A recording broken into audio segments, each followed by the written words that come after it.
联合国安理会拜二召开会议，秘书长古提瑞斯谴责加沙战争违反国际人道法，佮讲到巴勒斯坦过60年以来爱忍受以色列占领因的土地，引起以色列大使的不满，要求秘书长爱随落台。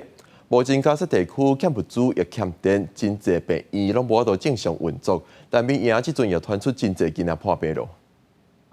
庇护区台湾急救的步旁，真侪家庭徛伫小小空间度日子。随着以色列增强对加沙走廊攻击力度，数百万巴勒斯坦人被迫南撤，造成难民营负担沉重，欠物资，民众面临健康风险。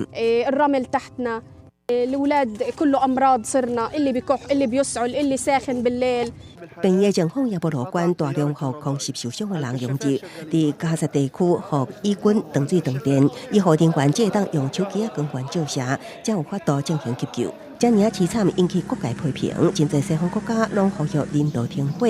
联合国秘书长是谴责加沙走廊的情形明显违反国际人道法。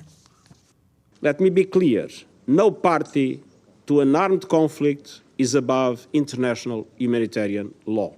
古提瑞斯进一步表示，哈马斯10月7日发动的攻击，并不是无缘无故发生。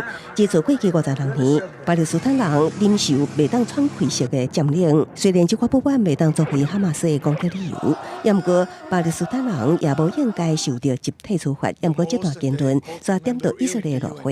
You are tolerating terrorism, and the SG is blaming the victim, and I think that the Secretary General must resign.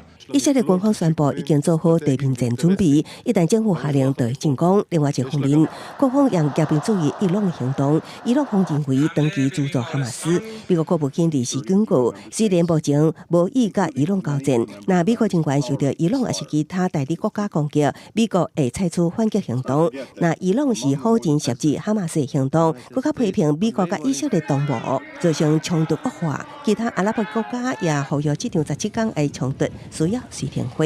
公司新闻纽约编译。